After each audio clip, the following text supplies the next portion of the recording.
Good day, everyone. Learn how to find hidden apps on any Android phone. So, to check any spy or any hidden app in your phone, we need to go to Settings and we will scroll down and look for anything which says Apps. Once you click on that, you will find the whole list of apps. Take time and scroll it one by one, see what exactly you have and what type of permissions it has.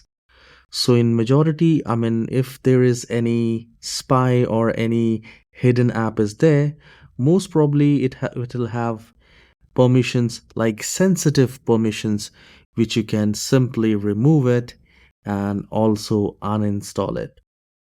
All right, so you need to spend few minutes here. If you do not know about any app, you can simply go back to Google, search for that app, and then uninstall it, or at least take out the permission, uncheck those permissions. All right, so do let me know in the comment section whether you have find any hidden apps or not. And if this tutorial is helpful, please don't forget to hit the like and subscribe. I'll see you on the next video.